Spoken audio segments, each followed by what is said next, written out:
My name is Stephen, and for the next few minutes, I want to share something deeply personal with you. My journey with alcohol. Now, I've written this down, and it's taken me a long time to get this written down because I'm not quite sure how to do podcasts, so please bear with me. My story starts when I was just 14. That's when I first started drinking. In those days, rules were much more relaxed and I could get served in pubs even though I was underage. But it wasn't about having a drink. There were other reasons behind it. You see, as a teenager, I struggled with school. You see, I'm autistic and the academic environment wasn't really designed for people like me. Teachers didn't understand how to work with my strengths, and instead of nurturing what I was good at, they often ignored it. They made me feel disconnected, like I didn't fit in. So instead of going to school, I bunked off and turned to alcohol to cope. It was fun. By the time I was 34, I'd realised I had an alcohol use disorder. This was because my priorities had shifted. Family, finances, responsibilities all came second to alcohol. It was a constant in my life. I tried to stop many times, but my heart wasn't really in it. I liked drinking, and that was the hard truth. I wasn't ready to stop.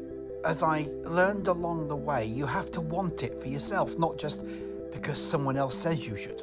I spent the next 30 years trying.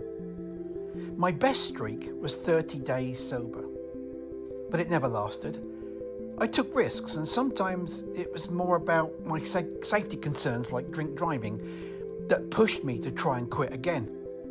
Then at 64, I joined TikTok, not because I expected much, but because I felt it was time to really stop. There were two reasons that drove me. First, I had abnormal liver tests, a wake-up call. I knew if I didn't stop drinking, the damage could be irreversible. The second was my granddaughter. She was only 7 years old, and I wanted to be there for her as she grew up. I wanted to be a part of those important moments like her first job, her first partner, maybe even her own family one day, if I lived that long. What I didn't expect was the overwhelming support I received. My first video journal drew 1,000 people who understood what I was going through, and their support made all the difference. Within a week, that number had grown to 10,000. Their encouragement made me accountable, and I started hitting milestones. A week, 3 months, 6 months, a year, and then 3 years sober. Sure, I fell off the wagon a couple of times, but I've learned that those stumbles don't define you. What matters is getting back up. In the past 3 years, I've actually saved over £21,000 in the bank. Money that would have gone straight to alcohol. But more than financial savings, I've gained my life back. I've learnt new skills, reconnected with things I had missed for so long.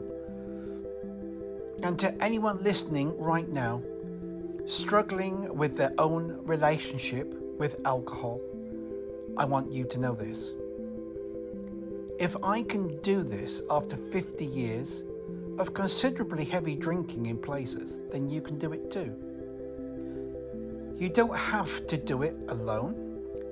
Find your reason, find your support, and take it one day at a time. It's never too late to make that change. And don't forget, if you do fall off the wagon, it doesn't define you. It's part of the recovery process. There aren't many people who can succeed at this without falling off. So thank you for listening, and remember, you're stronger than you think you are.